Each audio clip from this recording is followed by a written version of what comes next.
Salut à tous, bienvenue dans le 1330, le seul magazine qui vous rafraîchit, parce qu'il paraît qu'il fait chaud.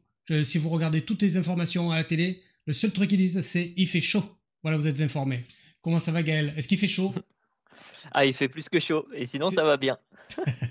Ben maintenant tu es devenu journaliste, voilà. Grâce à cette nouvelle phrase, tu as informé les Français qu'il faisait chaud. Mais aujourd'hui, tu vas nous annoncer d'autres choses, pas seulement la météo, puisque tu vas nous parler de patch management avec Windows Autopatch. N'est-il pas? Exactement, Superbe. Super. exactement. Et Donc, je vais vous présenter. Ah, pardon. vas-y, vas-y. On nous dit déjà bonjour sur le chat, donc je réponds que bonjour également. Donc, je vais vous présenter Windows Auto Patch.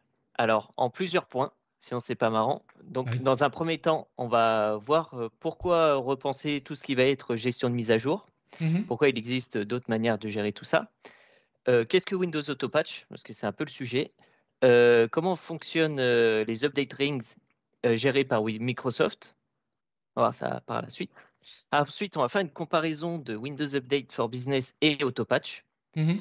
On va passer aussi par un petit point récap avec les prérequis et les points de vigilance. Et on va faire une petite conclusion. Et enfin, on va terminer par une démonstration. Superbe. Donc, pourquoi repenser tout ce qui va être gestion de mise à jour, etc. Alors déjà, il faut savoir que les mises à jour sont très importantes partout où on travaille, etc. Parce que c'est ce qui permet de rajouter des fonctionnalités, de réparer des failles de sécurité, d'améliorer les performances dans les systèmes, etc. Donc, c'est un sujet vraiment très important pour les entreprises. La gestion manuelle des mises à jour, ça peut prendre du temps à mettre en place, ça peut être dur à gérer, surtout pour un grand Mhm. parc informatique et assez complexe. Et tout ça, ça peut créer des nombreuses erreurs. Donc, il faut faire attention à ce niveau-là. Et ce que donne Windows Autopatch, ce que ça permet, c'est d'automatiser toute cette gestion-là, tout ce processus-là. Donc, il va prendre en charge tout ce qui va être mise à jour de Windows 10 et 11, pas les Mhm. versions antérieures. Tout ce qui va être Microsoft 365, tout ce qui va être Microsoft Edge et Teams. Donc, il va Ok. comprendre ces quatre choses-là.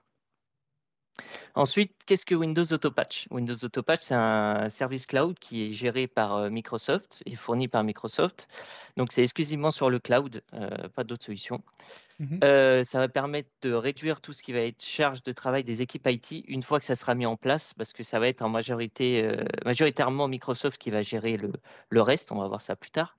Ouais. On aura aussi la possibilité de superviser et d'avoir tout de centralisé en termes de gestion des mises à jour, etc., sur le panel Microsoft Intune. Mhm. Donc, on aura tout ça centralisé. On aura aussi un reporting et on aura aussi des alertes pour savoir si les différents équipements sont à jour, s'ils sont conformes, etc. Et ça va aussi permettre un déploiement progressif. C'est inclus de base avec ce système de management-là. On va voir ça plus tard. Ok.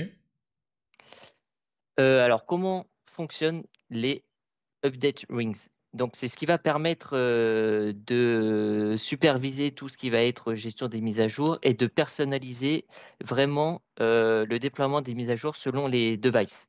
Donc, par exemple, si on a envie de séparer ce qui va être équipe IT, les devices marketing, les devices vente, etc., on a cette possibilité-là et on peut répartir ça comme on veut via des groupes de sécurité. Mais il faudra le mettre en amont. Une fois cela en place, on aura la possibilité aussi d'avoir un blocage automatique. Dès qu'il va y avoir un pépin sur une machine ou autre, on va avoir une alerte et ça va bloquer la mise à jour en cours pour éviter la prolifération du problème sur les autres machines. Donc ça, c'est fait de manière automatique et on a la possibilité de superviser tout ça via Intune. Donc là, j'ai fait un petit exemple de répartition de machines. Donc Mhm. sur un scope, par exemple, de 100 machines, on peut avoir d'abord un déploiement de test pour 1% des machines. Donc ça va être une machine dans ce scope-là où il va vraiment tester les mises à jour, s'il n'y a pas de pépins, etc. Si ça fonctionne, on va passer à un autre anneau qui va comprendre 9% des machines, etc., etc. Donc, c'est pour éviter de tout lancer d'un coup et Ouais. de balancer l'erreur sur tout le scope de l'entreprise et après qu'on fasse une grimace. Donc, ça permet de gérer tout ça. Donc là, c'est un petit récap en image de la répartition, mais ça va dépendre des besoins de l'entreprise, etc. Mhm. Là, on va comparer Windows Update for Business et Autopatch. La grande différence entre les deux, c'est que Windows Update for Business, ça va être une gestion plus manuelle des mises à jour, alors Mhm. qu'Autopatch, ça va être plus automatisé de base. Même si au préalable, il faut mettre en place tout d'abord la gestion, mais une fois que c'est mis en place, ça va être totalement automatisé sur Autopatch. Ok. Donc, ça offre une meilleure sécurité parce qu'on n'a pas tout le temps des actions manuelles à faire, donc on n'a pas ce risque d'erreur à chaque fois lorsqu'on Mhm. fait une opération. Donc on n'a pas ça, et du coup il y a moins d'efforts et un gain de temps à chaque fois lors des déploiements de mise à jour. Ok. Maintenant, je vais vous présenter un petit tableau comparatif entre Windows Update for Business et Windows Autopatch, donc les grandes différences. Donc, par exemple, pour tout ce qui va être responsabilité, les deux, ça va être géré par l'équipe IT, mais une fois que c'est mis en place, ça va être géré par Microsoft pour Windows Autopatch. C'est lui qui va superviser, c'est lui qui va envoyer des alertes, etc. Après, les actions à faire, ça sera à nous de les faire par la suite.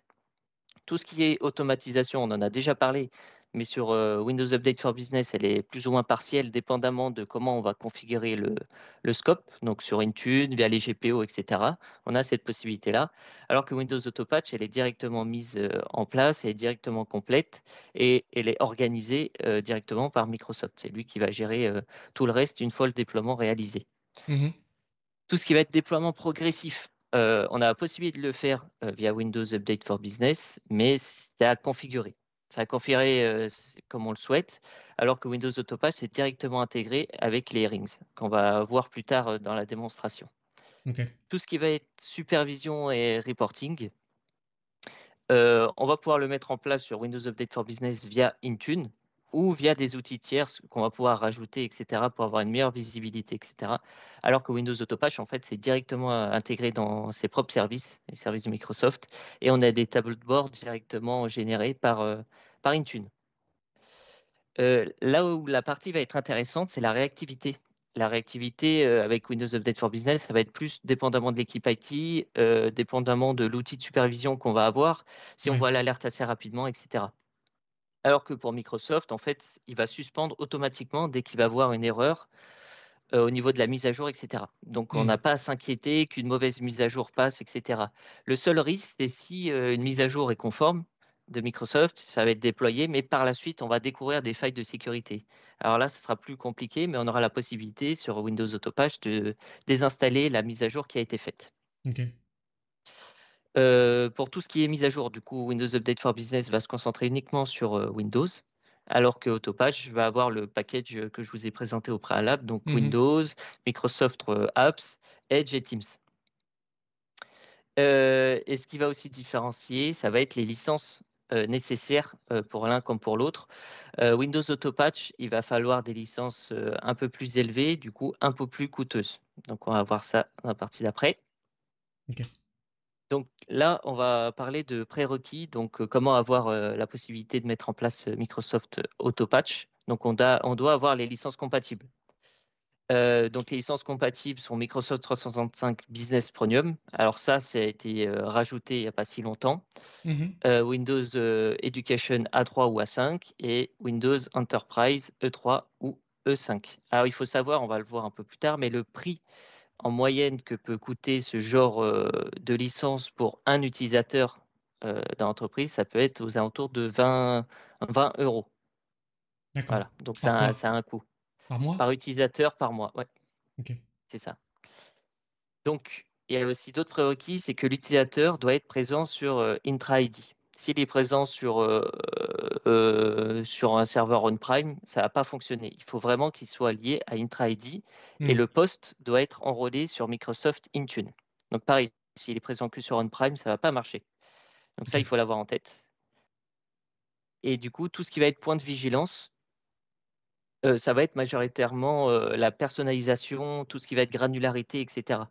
En fait, vu que ça va se baser sur des groupes de sécurité, si on a envie d'exclure une seule personne, enfin un seul device, bah, ça va pas être évident à gérer. Ça, il va falloir créer un groupe à part, ajouter l'ordinateur dedans, etc. Et faire Ouais. des exceptions avec ça. Donc, pour tout ce qui est granularité, d'autres solutions vont être peut-être plus intéressantes, mais aussi, il y a une forte dépendance à tout ce qui va être Intune Intra, donc à tout ce qui est gestion cloud.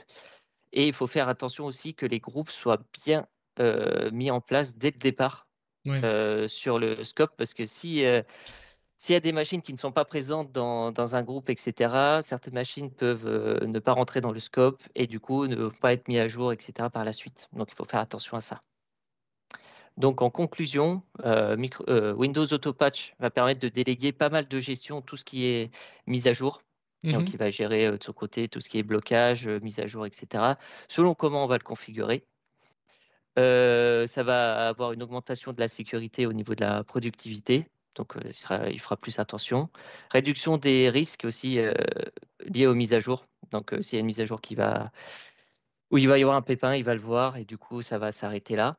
Le coût des licences à prendre en compte, comme j'ai dit tout à l'heure, 20 € par utilisateur par mois. Mhm. Tout le monde ne peut pas se permettre, etc. Surtout dépendamment du scope. Mais si on a déjà une infra basée sur Microsoft, avec déjà des licences existantes qui permettent d'utiliser Autopatch, là, ça peut être intéressant. Ouais. Et comme j'ai dit tout à l'heure, une bonne gouvernance des groupes et des stratégies qu'on a mis en place, c'est vital parce que si le groupe fonctionne mal, il risque d'y avoir des failles et des PC qui passent à côté. Donc ça, il faut vraiment Mhm. faire attention à ça au préalable. Donc voilà pour tout ce qui était de présentation de Windows Autopatch. Et maintenant, on va passer à la partie démonstration. Donc à quoi ça va ressembler sur une infra de lab. Mhm. Alors, sur la partie Microsoft Intra Admin Center, j'ai créé un lab où j'ai fait remonter plusieurs devices, mais les devices qui vont nous intéresser, ce sera ces deux-là. Donc, il y en a un que j'ai joint en Intra Joined. Donc, Ouais. cette machine n'est pas présente sur on-prime, elle est juste présente sur Intra. Et une autre, par contre, qui est en Hybrid Join, donc qui est présente sur Intra, sur on-prime, et qui remonte ici. Et ce qu'il faut vérifier aussi, c'est que la machine remonte bien sur Intune. Ok. Donc, dans ce scope-là, pour ce test, j'ai fait remonter les deux machines sur Intune. Et aussi, on avait parlé des groupes de sécurité. Donc, ce qui est très important à regarder, c'est à mettre en place d'abord les groupes de sécurité Mhm. qu'on va utiliser plus tard dans Windows Autopatch. Alors, pour ça, on peut créer des groupes sécurisés où on peut assigner des machines et on peut aussi en créer de manière dynamique dépendamment des politiques de l'entreprise, etc. Donc D'accord. j'ai créé ce groupe-là, Autopatch Pilot, qui va comprendre juste une machine pour faire le test. Voilà, Test String Ok. Pilot. Et un autre groupe, pareil, qui va comprendre une machine, pas la même, une autre, pour les tests par la suite. Donc là, en termes de Ok. prérequis, on a ce qui était demandé et aussi les utilisateurs sont, sont présents pardon, dans Intra aussi. Donc ça, c'est important à préciser avec des licences qui permettent l'utilisation d'autopatch. On a les Donc prérequis. là, ouais, on a tous les prérequis. Donc là, on va passer sur Microsoft Intune Admin Center. Et c'est Mhm. ici qu'on aura la possibilité de gérer tout ce qui est Windows Autopatch. Donc dans le Tenant Administration, Windows Autopage Group, Ouais. c'est ici qu'on va pouvoir le configurer. Alors, ce qu'il faut savoir, c'est que Windows Autopatch va mettre pas mal de temps à faire remonter les machines, dépendamment de la configuration, etc. Donc, ce que j'ai fait, j'en ai créé un en amont, qu'on va voir plus tard, qu'on va parcourir. Mais D'accord. pour la présentation, on va voir les différentes possibilités et différents paramètres qu'on va pouvoir configurer sur Autopatch. Donc là, on va faire un petit nom de test. Hop. Voilà.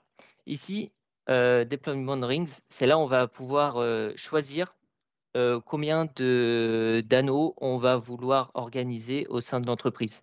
Donc, par exemple, dans notre présentation, on avait mis un scope à 1%, 9%, Ouais. 30%, 60%. Donc ça, c'est vraiment à notre guise. On peut rajouter un nombre plus ou moins infini, dépendamment de la conf qu'on veut Mhm. faire. Ensuite, ce qu'il va falloir configurer, c'est un groupe.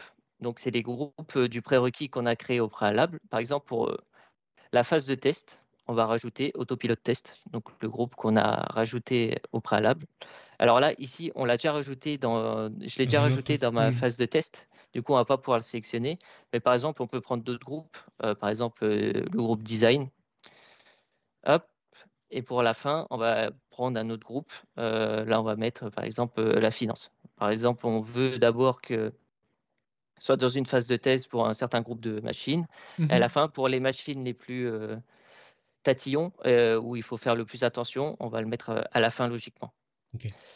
Mais du coup, on peut assigner ces groupes de manière manuelle, si c'est vraiment bien défini, etc. Après, Mhm. on a aussi la possibilité de faire des groupes dynamiques. Donc, les groupes dynamiques, c'est quoi? En fait, on va pouvoir ajouter plein de groupes différents avec plein de machines à l'intérieur. Ouais. Donc là, on va en prendre au pif, on peut en prendre 4. Hop, sélectionner.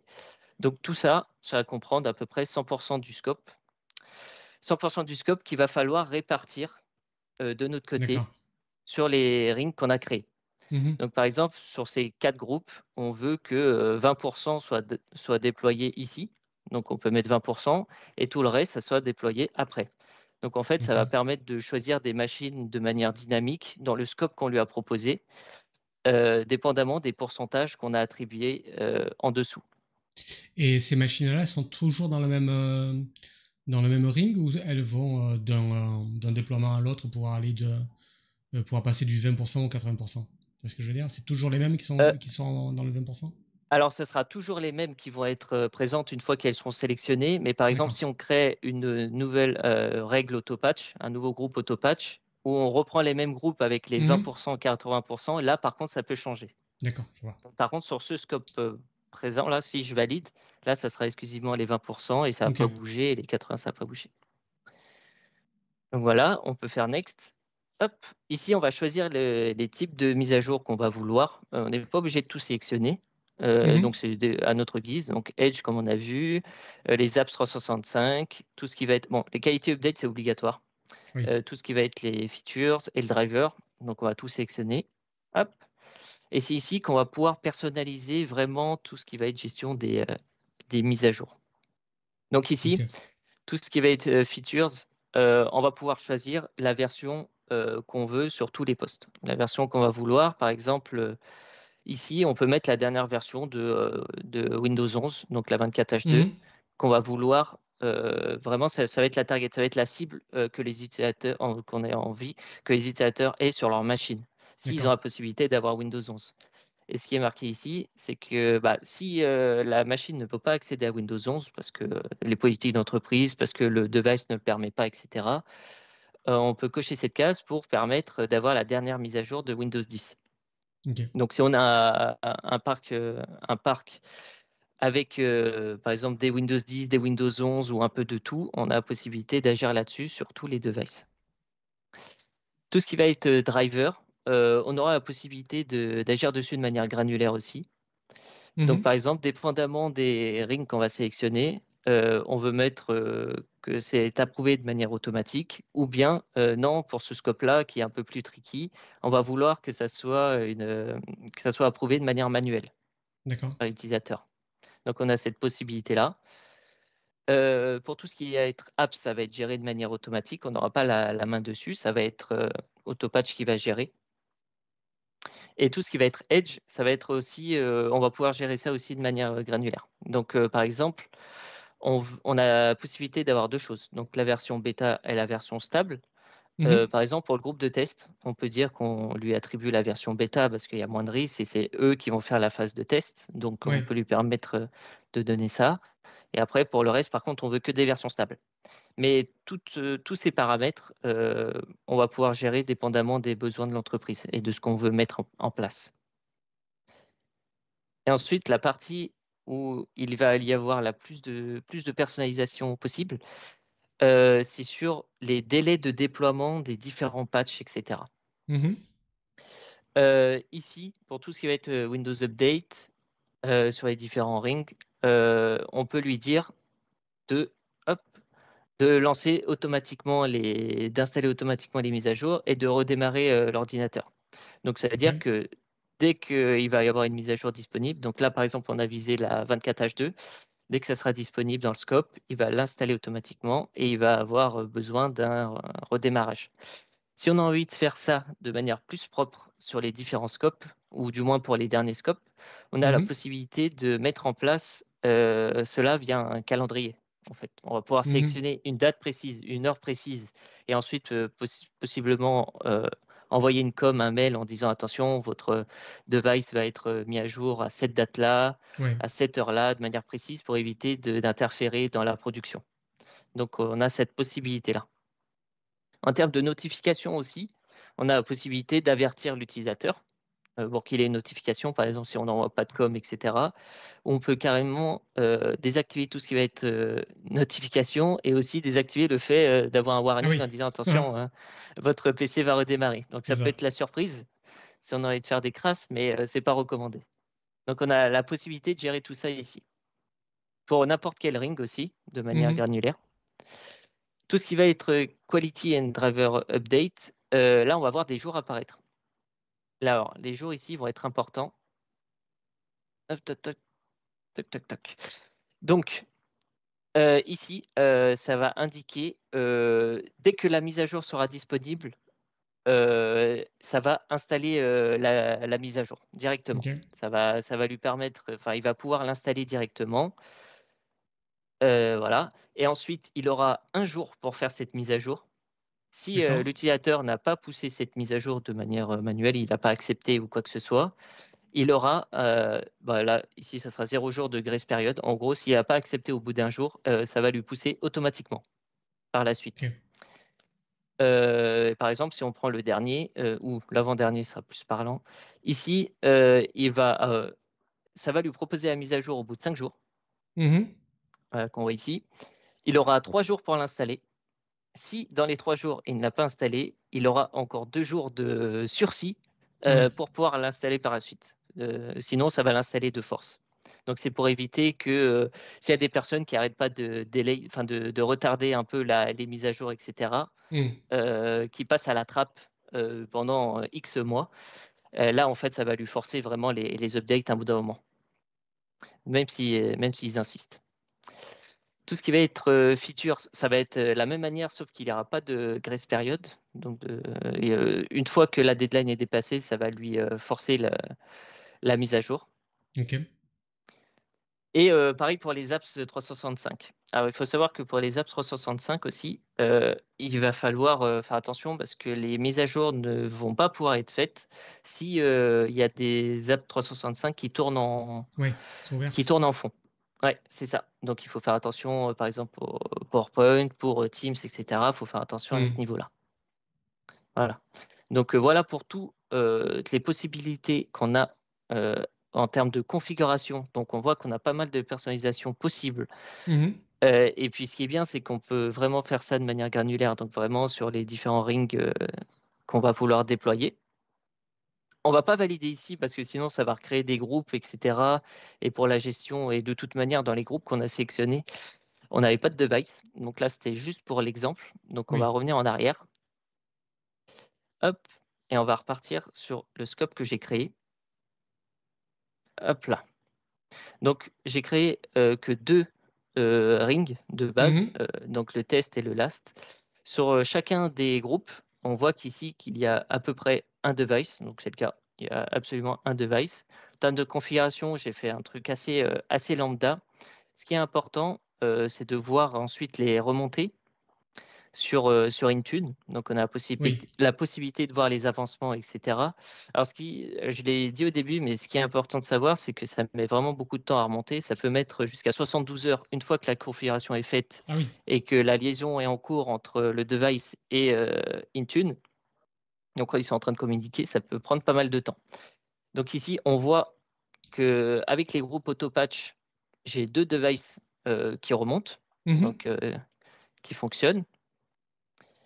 Donc là, les 2 devices présents. Donc, par exemple, celui-ci appartient à test, celui-ci appartient à last. Donc ici, on peut voir qu'ils sont pas up-to-date. Alors là, on peut voir aussi d'autres infos. Ici, en gros, il n'a pas les dernières quality updates. Donc c'est pour ça qu'il met Ouais. not up-to-date. Et les features non plus. Alors que l'autre, de mémoire, hop, si je retourne dessus, il a les quality updates. Voilà. Donc là, Mhm. en fait, on sait à quelle étape, le pourquoi du comment il n'est pas à jour. Ouais. Donc, on a ces infos ici.